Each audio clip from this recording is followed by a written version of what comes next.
What's up, everybody? It's your favorite tennis elbow's favorite nerd, and today we are looking at the Unique Toys Blast Off, which is called something dumb like Well Done Warrior. Stellar Warrior Lashlayer.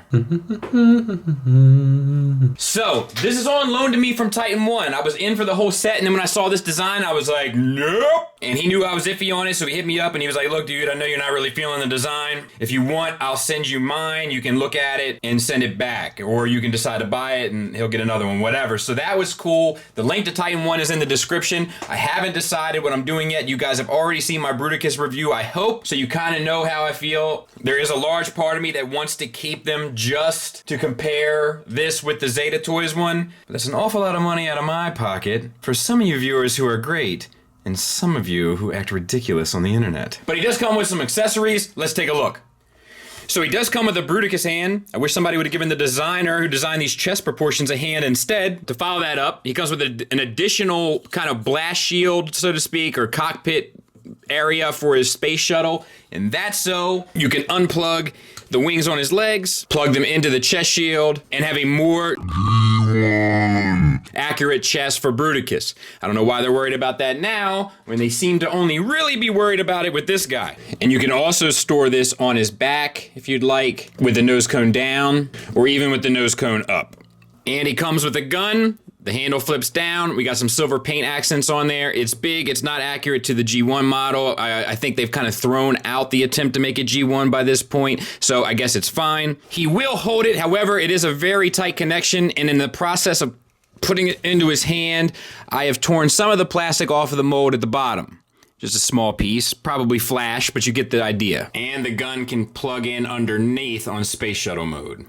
Before we get started, I want to compare this guy to the G1 model, because I think it's worth noting that it's all sorts of off. The colors are wrong almost across the board. Some of the layout of the colors is correct. However, the level of saturation is all sorts of off, which is really disappointing, being as though most of the other ones look pretty on point in terms of color palette. The general shape of the character is off. The chest is wrong. The pelvis is wrong. The shoulders are wrong. The forearms are wrong. The legs, I think, are forgivable from top to bottom. It's really, really, really, really disappointing. The entire proportions are wrong. You can make the argument that, well, this is a more stylized representation, and that's cool. That's fine. The problem is I feel like you sold me a gang of wolf tickets. And for those of you who don't know what that means, it pretty much means playing the dozens, otherwise known as talking shit.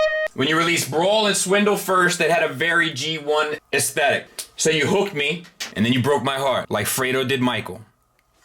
So let's take a look at the figure. The first thing I notice is the light piping. I think it's wrong, I think it's dumb, I think it's misplaced, I think it has no place in the Masterpiece aesthetic. I think it looks like a chug, I think it looks lifeless, I think that most people don't have lights exactly where they display their figures, so it ends up looking like a dead robot on a shelf. And unfortunately, that's where we just begin. The shape and sculpt of the head is fine. The head is on a hinge swivel. It's also on a flap. The flap doesn't peg in, so when you go to move the head, you often move the flap, which is ultimately fine, but something worth noting. A little black paint there in the middle of the head looks fine. Gray paint on the face looks good. So you can get down, which is nice. You can get up, which is nice, and you can get the swivel. So engineering is good to go, with the exception of plugging the flap into the base of the body. Chest. So we have the purples, the grays, the blacks, and breakup looks fine. We also have a waist swivel, so that's good. We have the brown and then the purple there, so no issue. All of that is pretty much good to go. Then we have the shoulders. So we have a swivel here and then a hinge at the base of the shoulder and at the shoulder itself. The one at the shoulder itself is ratcheted. Using both, you will have no problem getting the shoulder wherever you want, but because you got these big ridiculous shoulder pads there that are pinned in, you're always going to have them in a way. It's often going to look ridiculous. If you just use the additional shoulder hinge here, you can't get the arm all the way up. You can only get it to 90 degrees, which is ultimately fine, but something worth noting. I don't like this shoulder design at all. I think it is, I don't know. I don't even know where to begin. I think it's all sorts of clunky. Paint on it looks good though. Black paint here looks good. So we have a bicep swivel. We have a double hinged elbow, which gets you almost the full range. I think we should give it to him. We have a wrist swivel. Very tight tolerance there. We have the fingers on a base pen knuckle, and the index finger is individually articulated. Same for the other side, except you have the additional landing gear hanging off, but you can tuck it back, but it's still just more clunkiness. We can look at the back of the figure real quick. You do have a little bit of a backpack. It is kind of fine, ultimately, but, you know, nothing crazy, but nothing really bad.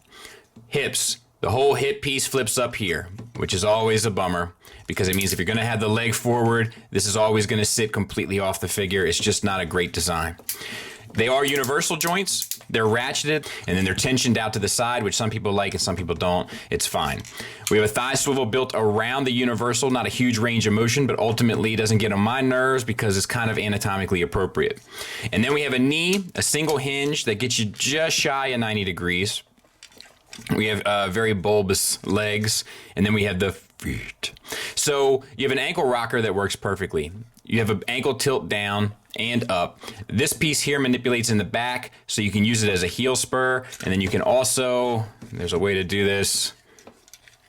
There you go. You can flip this around, flip this, turn this around, and you can have the kind of front, more kind of cartoon accurate feet, but they're so small, they don't quite look right on the figure, so I don't advise doing it. But they did have that option, so there you go. The paint accents look good, but mine is chipping on the toes. Otherwise, it's ultimately kind of a whole lot of fine. Size comparison-wise, with an MP car, a Generation Toy, Stunticon, and an aerial bot from Zeta. So, a little smaller than Zeta, a little bigger than MP. That's where you're at. Go. Take the backpack up, the head will come with it. Flip these purple pieces out here that are at the top of the backpack. Also the two pieces that are down at the bottom, which also have an additional flap on each side. Flip the head down so that it sits facing his own back. Flip the nose cone up. Aim the arm upward. Flip the hand down. Slide the forearm up. Flip the forearm 180. Rotate at the bicep until it lines up with the front and push them together. Disconnect the shoulder from the chest and rotate the entire arm assembly up and over. Same for the other side. Flip the hand down, slide the forearm up, rotate this piece around, and it is not smooth sailing. Using your forearm swivel, line up this indentation with the shoulder pad, rotate the shoulder pad up as you slide the forearm down. Open your neck flap, chest piece, rotate your combiner port up to the top, and the chest and neck flap back. Making sure that the head fits into this groove here, collapse the body of the rocket ship back into place. Then collapse your shoulders at the top. The forearms will plug in together. Make sure that your fists are angled back and close the cockpit and the nose cone around the top. So your piece should look like this. Take your extension or your cover piece and you can put that into place. Now we're gonna do some prep work. Flip up the pelvis, spin the landing gear on both sides 180. I told you on both sides. Do the same foot transformation that we talked about when we were talking about the robot, except this time you flip the thrusters back. You're gonna wanna do that on both sides too, you rascal. Extend the waist. Open this flap, tuck this flap around, combiner wars the thigh, put your flap back. Flap 1, flap 2, combiner wars the thigh, flap 3, rotate the tail wing out, push the legs together, collapse the waist. Flip these pieces 180, plug in your rear fins, and they interlock with that piece if it's connected all the way. But this connection is so tight on this one, I'm not forcing it any further. Same on this side, and these will actually slide up a taste inside of this groove. And there it is, wearing its hat. But rolls like a champ. The wheels do have a tendency to collapse. I wonder if I spin them back. I mean, it doesn't look quite right, but no, it doesn't work. So that's a bit of a bummer, but you can collapse them. You don't really need it to be on wheels anyway. You can always have it standing up. Well, no, you can't. I guess you can have it. You can cheat it and put it this way and then have it standing up, which is ultimately fine. You know, this color and this color not matching, I don't like. Like, there's just too many aesthetic choices about it I don't care for. A lot of tolerances are a pain along the way to get here, but, I mean, ultimately, it does do the job. And there it is with Tiger Tracks. Let's get to arm mode. So let's tuck the wings. We can slide them back. Let's extend the waist. Take up your nose cone. You're gonna have to unplug all of this stuff. Lift up on the backpack itself. The way the elbow bends, you wanna tuck that flap in, so that you have nothing holding it up. Take your chest flap and flip it down and the top part on top of itself. Split your arms. Bring your combiner port down. Put your arms back together. Recollapse the backpack. Resecure the canopy and nose. Flip these pieces up 180. Split your legs. Insert the hand using these smaller tabs. Shorter rather. Resecure the legs of the blast off. And there's your arm. And it's solid. The problem is these pieces here are a little obnoxious. This piece in particular. There's no bicep swivel. So here we go. You can get a little bit more out of it, but you can't get it all the way across the chest because it will pop this place out. Connection port looks good. The hand plugs in nicely. Rock on. So, yeah, we'll see. Looks the part anyway. Final thoughts wise, here's the problem. The proportions in robot mode look way off and they don't look consistent with how they've designed the previous bots, making the whole team look relatively inconsistent as a result, like a mixed match pair of socks. Yay! I'm surrounded by crazy women.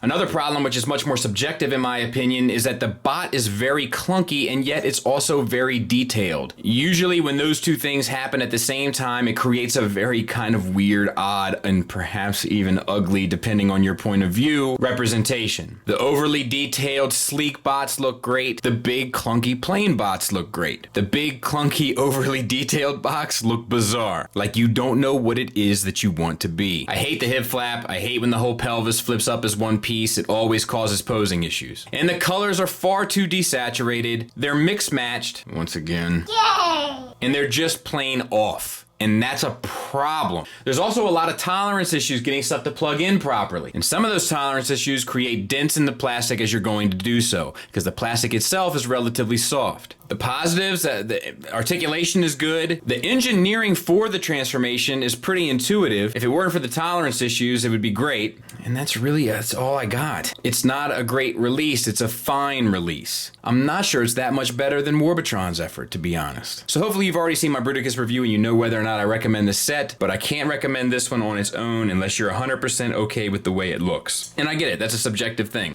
But it doesn't feel, look, or even seem like Blast Off to me. Thanks for listening, thanks for watching, until next time, take care.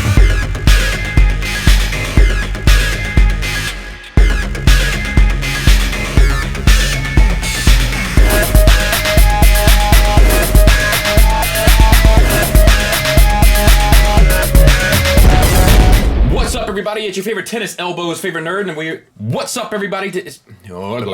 What's up? How now, brown cow?